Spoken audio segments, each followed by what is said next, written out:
इस प्रकार भगवान शिव के चिंतन में एक सतर्कता रखी। शिव को आनंदित करने और जागाए रखने के लिए देवताओं ने अलग अलग नृत्य और संगीत बजाए। जैसे सुबह हुई, उनकी भक्ति से प्रसन्न भगवान शिव ने उन सभी को आशीर्वाद दिया। शिवरात्रि इस घटना का उत्सव है जिससे शिव ने दुनिया को बचाया। तब से इस दिन भक्त उपवास करते हैं। शिकारी कथा। एक बार पार्वती जी ने भगवान शिवशंकर से पूछा, ऐसा कौन सा श्रेष्ठ तथा सरल व्रत पूजन है जिससे मृत्युलोक के प्राणी आपकी कृपा सहज ही प्राप्त कर लेते हैं।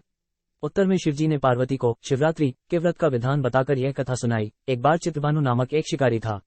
पशुओं की हत्या करके वह अपने कुटुंब को पालता था। वह एक साहूकार का ऋणी था, लेकिन उसका ऋण समय पर न चुका सका। क्रोधित साहूकार ने शिकारी को शिवमठ में बंदी बना लिया। संयोग से उस दिन शिवरात्रि थी। शिकारी ध्यानमग्न होकर शिव संबंधी धार्मिक बातें सुनता रहा। चतुर्दशी को उसने शिवरात्रि व्रत की कथा भी सुनी।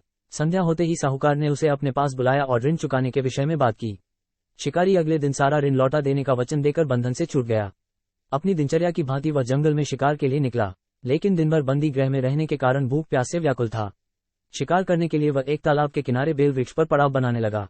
बेल वृक्ष के नीचे शिवलिंग था जो बिल्वपत्रों से ढका हुआ था। शिकारी को उसका पता न चला। पड़ाव बनाते समय उसने जो टहनियां तोड़ी वे संयोग से शिवलिंग पर गिरी। इस प्रकार दिन भर भूखे प्यासे शिकारी का व्रत भी हो गया और शिवलिंग पर बेलपत्र भी चढ़ गए। एक पहर रात्रि बीत जाने पर एक गर्भिणी मृगी तालाब पर पानी पीने पहुंची। शिकारी ने धनुष पर तीर चढ़ाकर ज्यों ही प्रत्यंचा खींची, मृगी बोली, मैं गर्भिणी हूं, शीघ्र ही प्रसव करोगी। तुम एक साथ 2 जीवों की हत्या करोगे, जो ठीक नहीं है। मैं बच्चे को जन्म देकर शीघ्र ही तुम्हारे समक्ष प्रस्तुत हो जाऊंगी, तब मार लेना। शिकारी ने प्रत्यंचा ढीली कर दी और मृगी जंगली झाड़ियों में लुप्त हो गई।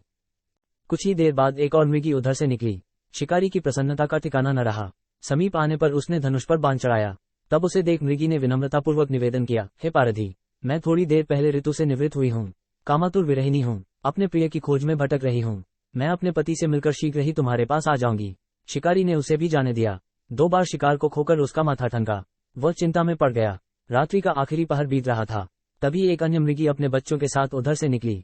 शिकारी के लिए यह स्वर्णिम अवसर था। उसने धनुष पर तीर चढ़ाने में देर नहीं लगाई। वह तीर छोड़ने ही वाला था कि मृगी बोली, हे पारधी, मैं इन बच्चों को इनके पिता के हवाले करके लौटाऊंगी। इस समय मुझे शिकारी हंसा और बोला, सामने आए शिकार को छोड़ दूं, मैं ऐसा मूर्ख नहीं।